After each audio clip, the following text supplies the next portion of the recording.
Hello' বন্ধুসকল, মোৰ চেনেলটোক যদি আপোনালোকে ছাবস্ক্ৰাইব কৰা নাই তেনেহ'লে ছাবস্ক্ৰাইব কৰি ল'ব বন্ধুসকল, আৰু নতুন নতুন ভিডিঅ' পাবৰ কাৰণে বেল আইকনত প্ৰেছ কৰিব। তো বন্ধুসকল, আজি আহিছোঁ আমি আন এটা জেগাত। আপোনালোকক দেখুৱাম কিমান ডাঙৰ মোটা গছ হয়।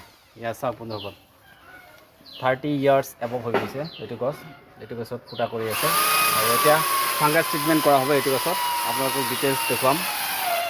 চাইছে, এটা গছতে দুটা ছাল ওলাই গৈছে। চাইছে, 300-400টামান ফুটা হ'ব এইটো গছত। ইয়াত দেখি গৈছে কিমান ডাঙৰ আৰু কিমান মোটা গছ হয়। চাওক বন্ধুসকল, তলত চাওক কিমান মোটা হয়। 30 ইয়াৰ্ছ এবভ হৈ গৈছে এইটো গছ, আৰু এইটো গছৰ ফুটা কাম চলি আছে। অলপ পিছতে এইটো গছত ফাংগাছ ট্ৰিটমেণ্টৰ কাম ষ্টাৰ্ট কৰা হ'ব, আৰু মানুহকেইটা আহি আছে আমাৰ বেলেগ জেগাত কাম কৰি আছে। বাকী কেইজন আহি কিনে মেডিচিন দিয়া কাম ইয়াত ষ্টাৰ্ট কৰিব। তেতিয়ালৈকে চাই থাকক আমাৰ এই ভিডিঅ'টো।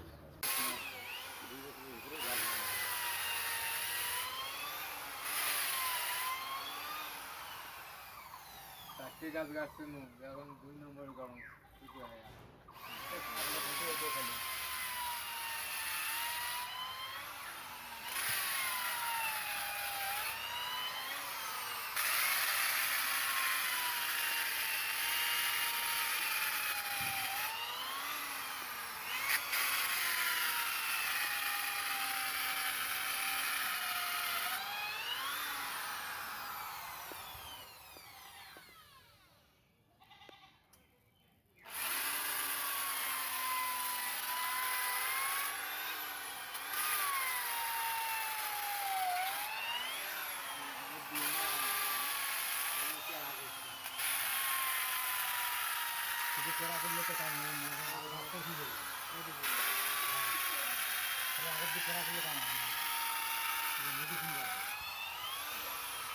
তো বন্ধুসকল, এতিয়া লাঞ্চৰ টাইম হ'ল।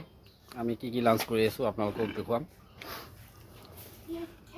চাওক, ষ্টিঙৰ লগত লাঞ্চ কৰি আছোঁ। ষ্টিং, ৰুটি, চব্জি, অনিয়ন, চিল্লি, আৰু কি আছে ৰুটি। তো দাদা কিবা ক'ব নেকি? আজি হোটেলত যোৱা নেকি?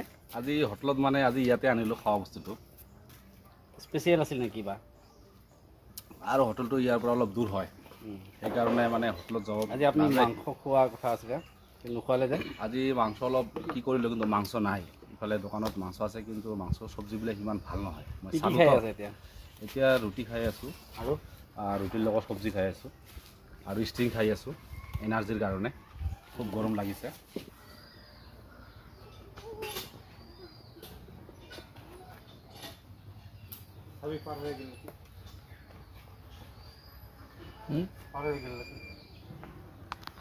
বন্ধুসকল, আজি মই আপোনালোকক আন এটা মেডিচিনৰ ডিটেইলছ আপোনালোকক দেখুৱাম, এইটো টোটেলি বেলেগ টাইপৰ মেডিচিন, শুকান টাইপৰ মেডিচিন হয়, ড্ৰাই মেডিচিন হয়। এইটো আপোনালোকক দেখুৱাম, আৰু এই ড্ৰাই মেডিচিনটো আগৰুত ট্ৰিট আমি কেনেকৈ ইউজ কৰোঁ আদি সকলো বিষয়ে মই আপোনালোকক এই ভিডিঅ'ত জনাম।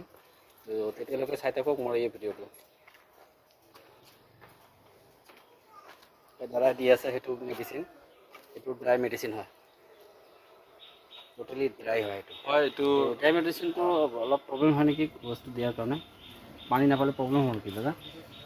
পানী নাপালে অলপ প্ৰব্লেম হ'ব। ড্ৰাই মেডিচিনটো একচুৱেলি এইটো মানে বৰ্ষা ছিজনত দিব লাগে। ড্ৰাই মেডিচিনটো বাৰিষাৰ ছিজনত দেখাই দি আছোঁ। বাৰিষা ছিজনত দিব লাগে এইটো মেডিচিন। যেতিয়া মানে বাৰিষা ছিজনত যেতিয়া পানীটো পাব, তেতিয়া ড্ৰাই মেডিচিনটো ভিতৰত গলি যাব। গলি যোৱাৰ পিছত তেতিয়া কি হ'ব, বস্তুটো লাহে লাহে ফুটাটোৰ চাৰিওপিনে লাগি যাব বস্তুটো। যেতিয়া ফুটাটোৰ চাৰিওপিনে লাগিব, তেতিয়া এইটো ফাংগাছ নামৰ বস্তু ইয়াত মানে চেপনি ধৰিব, লাহে লাহে বস্তুটো আহি যাব। সেইকাৰণে বাৰিষা ছিজনত কেতিয়াবা কাম কৰিলে সেইটো ড্ৰাই মেডিচিনটো দিলে বেছি ভাল আৰু গাছত। দেখা দিওঁ নেকি অলপ ড্ৰাই মেডিচিনটো? ড্ৰাই মেডিচিনটো এনেকুৱা একদম এনেকুৱা বস্তু ড্ৰাই হয়। এইটো চাইছেনে বন্ধুসকল? ড্ৰাই হয়, একদম ড্ৰাই হ'ব। আগৰ যিবিলাক চাইছিলে আপোনালোকে, এইবিলাক আছে অলপ মিলা টাইপৰ আছিলে। সেইটো দিব লাগে খৰালি ছিজনত, ঢিলা আছিলে, আৰু এইটো টাইট হয় মালটো। তো আপোনালোকক দেখুৱাই আছোঁ কেনেকৈ ৰেডি কৰিছে সেই ড্ৰাই মেডিচিনটো।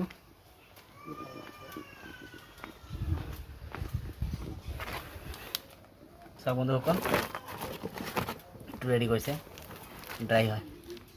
আগৰ যিবিলাক আছিলে এইটো বেলেগ টাইপৰ মেডিচিন আছিলে। ছেম একে পদ্ধতিত ৰেডি কৰিছে, সেইটো গুড়ৰ লগত মিক্স কৰিছে, কিন্তু এইটো ড্ৰাই হৈছে। বাৰিষাৰ টাইমত এইটো দিব লাগে। আৰু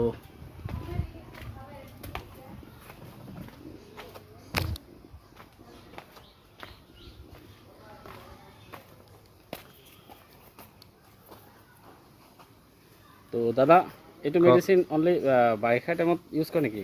এইটো বাৰিষা কামত ইউজ শীতকালত কৰিলে use বেছি কৰিব ভাল। নোৱাৰে? শীত কৰিলে অলপ এটা ড্ৰাই মেডিচিনটো শীতকালত মানে এইটো ইউজ কৰিলে অলপ দিগদাৰ হয়, পানী নাপায় যিহেতু শীতকালত। শীতকালৰ মেডিচিনটো বেলেগ আছে, বাৰিষাৰ কাৰণে এইটো মেডিচিন বেছি ভাল। আৰু সেইটো মেডিচিন দিলেও হয় আৰু, কিন্তু সেইটো অলপ ইটাত থাকি এইটো অলপ ভাল আৰু বাৰিষা কালত এই মেডিচিনটো দিলে। তাৰমানে এইটো বাৰিষাৰ টাইমত যিটো পানী পাব, বাৰিষাতো পানী হ'বই, পানী হোৱাৰ কাৰণে বস্তুটো এতিয়া তাজা হৈ যাব বস্তুটো। এতিয়া ড্ৰাই হৈ আছে, যেতিয়া পানী পাব বস্তুটো, পানী পোৱাৰ লগে লগে তাজা হৈ যাব। এতিয়া চাপ'জ আমি এই মেডিচিনটো দি গ'লোঁ, যে ৰাতি যদি পানী আহে, বৰষুণ দিয়ে, তেতিয়া কোনো প্ৰব্লেম নাই, তেতিয়া প্ৰব্লেম সেইটো আৰু বেছি ভালহে হ'ব, বেছি ভাল হ'ব। ড্ৰাইটো মানে পানী পোৱাৰ লগে লগে ঢিলা হ'ব আৰু গলি যাব। এই ফুটাৰ চাৰিওপিনে বিয়পি যাব বস্তুখিনি। মানে বিৰি পোৱা যায়, যেতিয়া ৰ'দ দিব, ৰ'দ দিয়াৰ পিছত তেতিয়া মানে ইয়াৰ কামটো আৰম্ভ হৈ যাব, ভেঁকুৰটো ষ্টাৰ্ট হৈ যাব। ষ্টাৰ্ট হৈ যাব। ঠিক আছে।